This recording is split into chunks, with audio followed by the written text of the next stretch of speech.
Youth involvement in different aspects of development has been a concept many countries are yet to fully come to terms with. But recent happenings around the world have shown that the era of technology has made the concept even more expedient than before.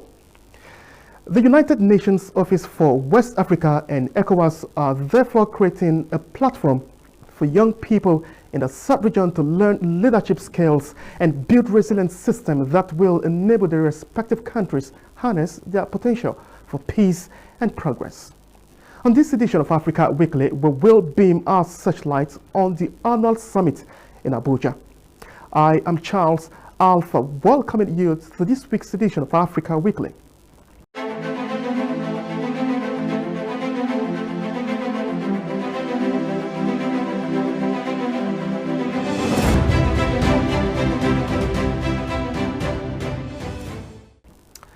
Now, some selected youth across the West African sub-region came out of the annual ECOWAS Youth Forum held in Abuja to brainstorm on issues of youth development and peace initiative. Let's take a look at what transpired. The theme for this second forum, young women and men at the heart of innovation and construction of peaceful and resilient societies, aimed at discussing the initiative and the means to be implemented to strengthen the contribution of youth in building peaceful, resilient and prosperous society in West Africa and the Sahel. During the forum, about 200 young women and men from 14 countries addressed various themes such as the necessary collaboration between the authorities and young people to strengthen good governance, democracy and development, as well as the contribution of youth in building and the Sahel. Muhammad Saleh reaffirmed needs to measure to further support young people. Innovation by the youth as a strategic tool to strengthen peace and development should be considered as a priority, he said during his intervention. He also reiterated the commitment of the United Nations and UNOWAS to remain mobilized to provide, in collaboration with ECOWAS and other partners, the necessary support to help young people fully play their role, democracy and development in West Africa and the Sahel. Young women and men presented at the forum launched the Abuja Call to Action for building peaceful and resilient societies in West Africa and the Sahel. The Abuja Call to Action contains a series of recommendations that have been formulated to the attention of the authorities of the countries and partners in the sub-region. The forum saw the participation of the chairman of the Abuja Municipal Area Council, entrepreneurs of the Nigeria government, diplomatic corps, civil society organizations, ECOWAS and the United Nations system in Nigeria.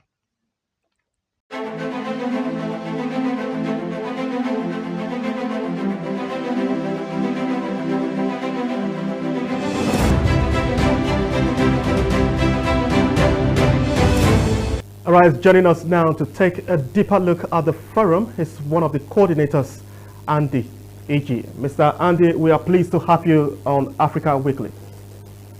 Thank you. Good morning. Okay, now to begin with, take us through the concept of the United Nations Offices for West Africa and the Sahel ECOWAS Youth Forum. Thank you very much. As you know, youth in the sub-region, there have been limited spaces for them to engage the regional leaders and the policymaker in their countries. So this was observed as a gap by the United Nations Office for West Africa and the Sahel in collaboration with ECOWAS and leverage on the United Nations Security Council Resolution 2250 unanimously adopted in 2015 by the UN Security Council.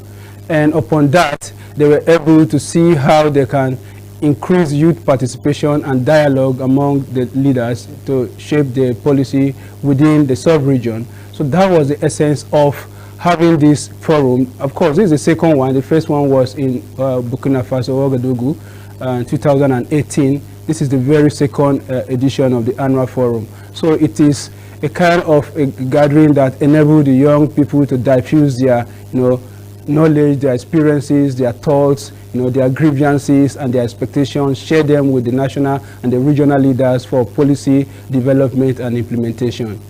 Okay, now, so what were some of these issues that were raised at the summit?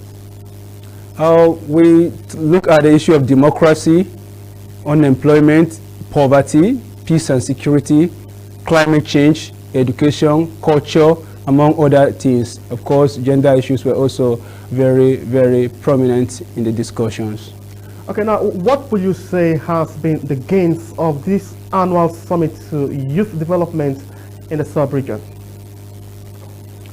The gains are big because first I would like to start with what youth gain, personal development, those that participate at the workshop, at the forum. You know, the breakout session was an opportunity for them to learn how to make policies.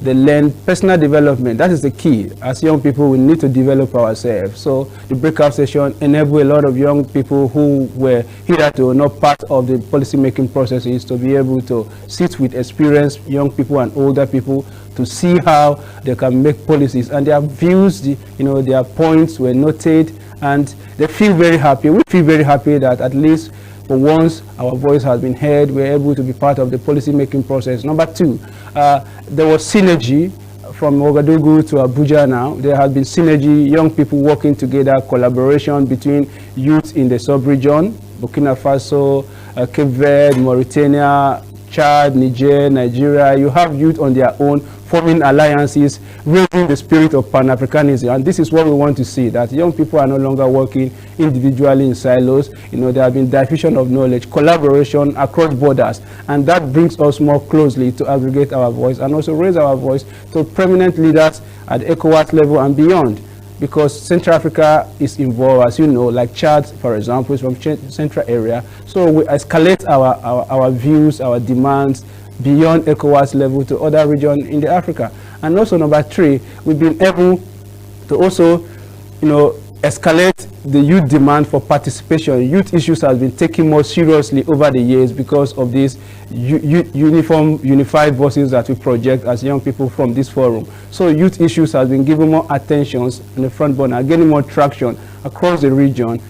There's a lot of talk around youth issue, application of youth lenses to policy making and all of that. So those are some of the gains, even though we expect more to be done in terms of implementation, but it's good that something is being said publicly about youth exclusion and participation. So meaningful participation has become the talk of the day, but we are yet to see the real implementation, and that is why we need to sustain this communication, this annual forum, to see how far we have made progress and what can be done. We are not going to stop. We're going to keep engaging with the ECOWAS and the UNOWAS leader on and on and on. In the next forum, hopefully coming next year in Liberia or any other place, we are going to ask them how far Abuja Declaration, how far the Ouagadougou statement, what have come out of it, because we are going to hold them accountable. Before I let you go, Mr. Andy, this year's focus was on building resilient youth population for peace.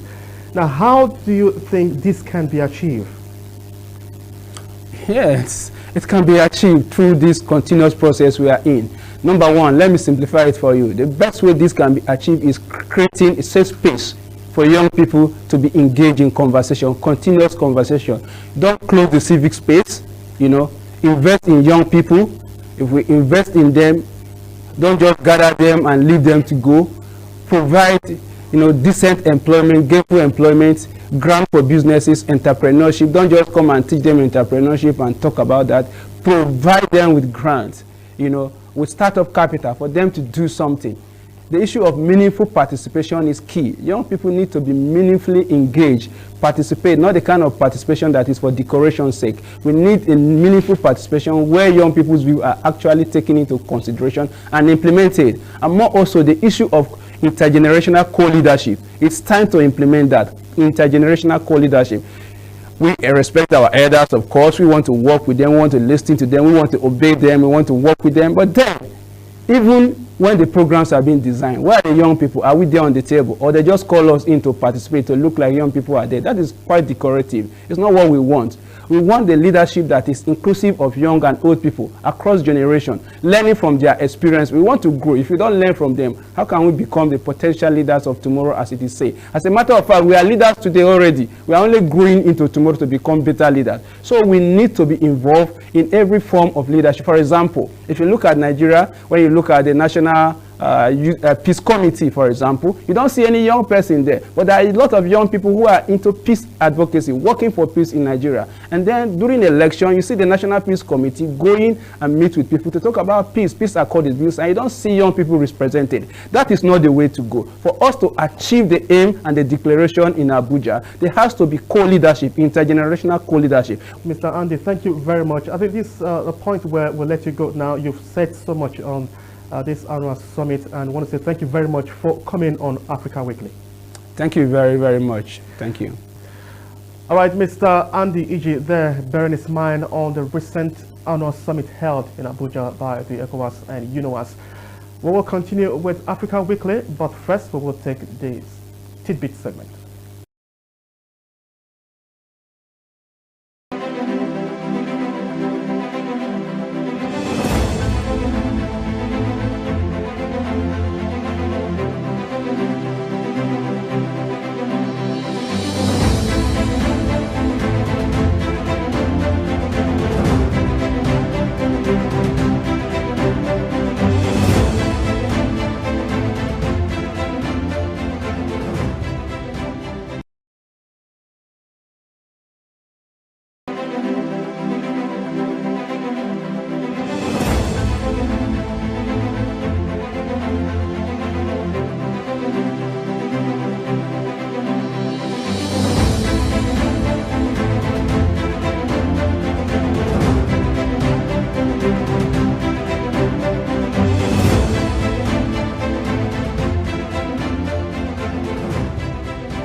The UK has removed Nigeria from the travel red list. The development has been described as a relief. Nigeria has been delisted from the United Kingdom's red list of travel restrictions initially imposed over fears of spread of COVID-19 Omicron variant. A statement from the British High Commission in Nigeria indicates that after a review of the latest risk assessment from the UK Health Security Agency and diminishing concerns of scientists, the removal of Nigeria and 10 other countries and territories on the red list takes effect from 4 a.m. Wednesday, 15th December 2021. The statement also quotes the British High Commissioner to Nigeria. The UK minister made the decision to remove Nigeria from the travel red list based on scientific and public health data. Consequently, passengers arriving in England from Nigeria will no longer have to stay in a managed quarantine hotel. The British High Commission notes that as Omicron cases rise in the UK and countries around the world, the travel red list is less effective, slowing the incursion of the variant from abroad, and these temporary measures are proportionate. Other countries removed from the UK red list include Angola, Botswana, Eswatini, Lesotho, Malawi, Mozambique, Namibia, South Africa, Zambia, and Zimbabwe. The UK, however, says all vaccinated passengers arriving in that country must continue to take a pre-departure test 2 days or less before departure and must take a PCR test on or before day 2 and self-isolate until they receive a negative result.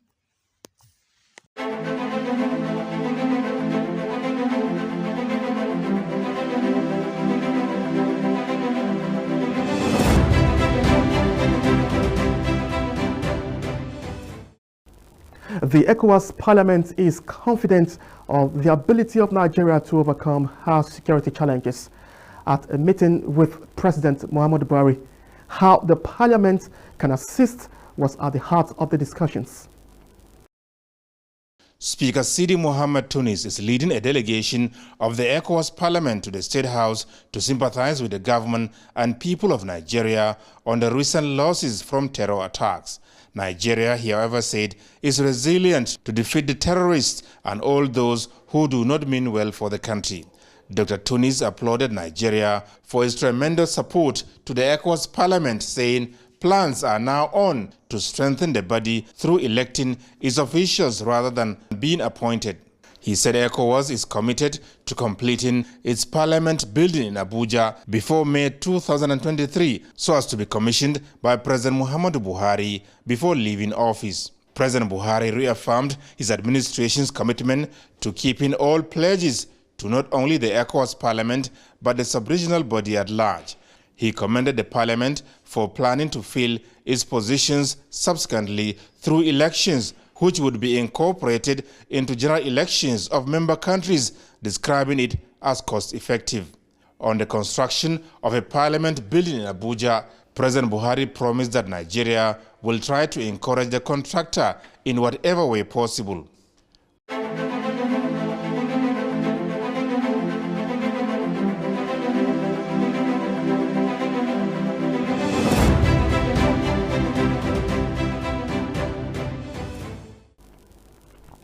Now, the vast opportunities available to Nigerian entrepreneurs in the Chinese market has again been put on the front burner at the Nigeria-China Business Forum.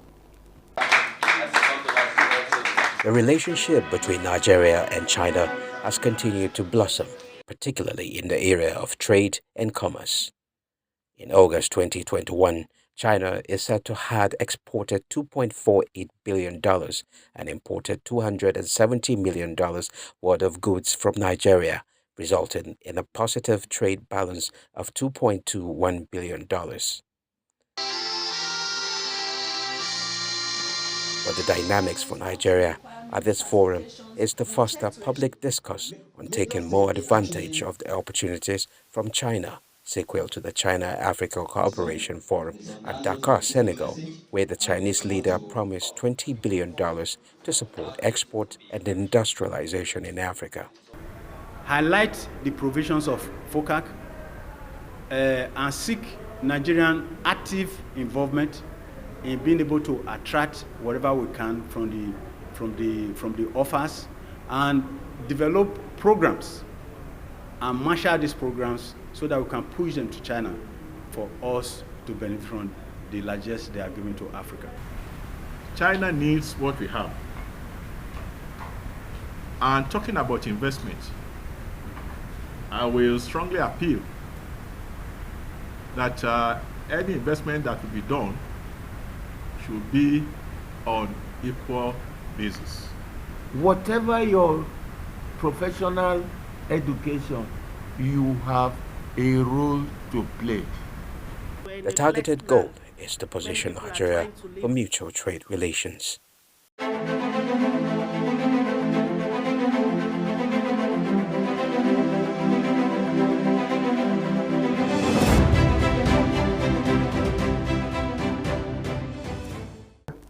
Nigeria and Ghana are not relenting to permanently bring to an end the unfortunate maltreatment of Nigerian traders in Ghana.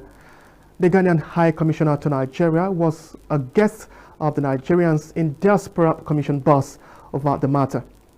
Ghanaian High Commissioner to Nigeria, Rashid Bawa, is in Nigerians in Diaspora Commission to seek collaboration with the Commission on information sharing to curb the incessant disagreement between Nigerians in Ghana and Ghanaians. A joint task force has been put in place in which Honorable Chairperson is also a member to look at ensuring that that issue is completely settled.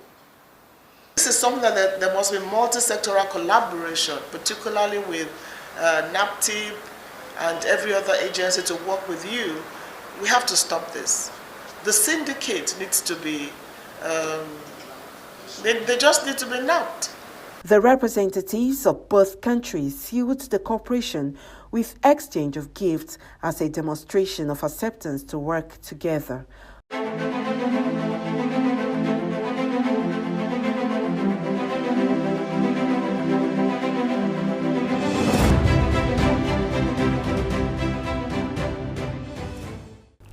The Consumer Competition Border Trade Policy of the ECOWAS Commission has come under review. What gains have been made and areas that require adjustments and implementation were dissected. Adoption of a regional mechanism for regulating competition, together with its effective implementation measures, are believed will increase the economic benefits associated with the integration of trade, while partially compensating revenue losses resulting from the elimination of trade barriers between member states. This advocacy and awareness-raising workshop is part of a process to engaging all stakeholders as well as relevant state and non-state actors. The advent of the African Continental Free Trade Agreement, to which the Federal Republic of Nigeria is a signatory, now underscores the need for a strong and vibrant regional body on competition and consumer protection. The workshop was intended to raise awareness on consumers' protection policy and guarantee fair and equitable conditions of competition for all market players in ECOWAS region.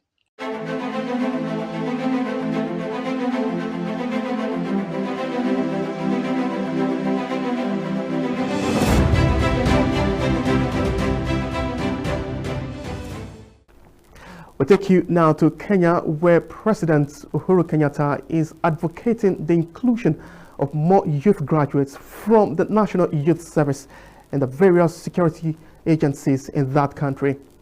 It was the culmination of a 6-month training for the 7,300 recruits who are graduating today.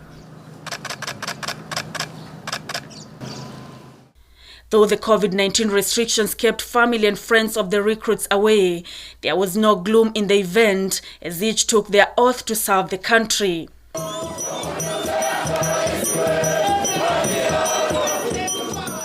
The event was full of color and glamour as the recruits displayed their skills.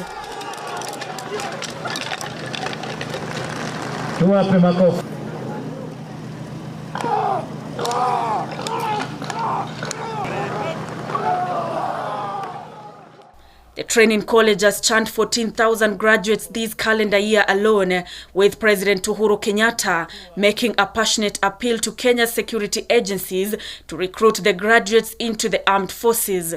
Indeed, in the just concluded KDF recruitment exercise, 500 NYS graduates were recruited.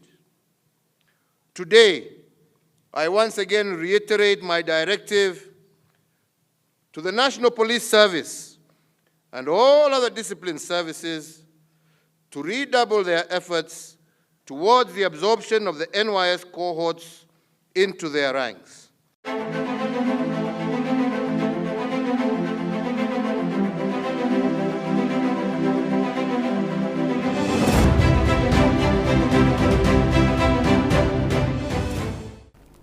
That's our package on this week's edition of Africa Weekly. Many thanks to you for watching. I am Charles Alpha.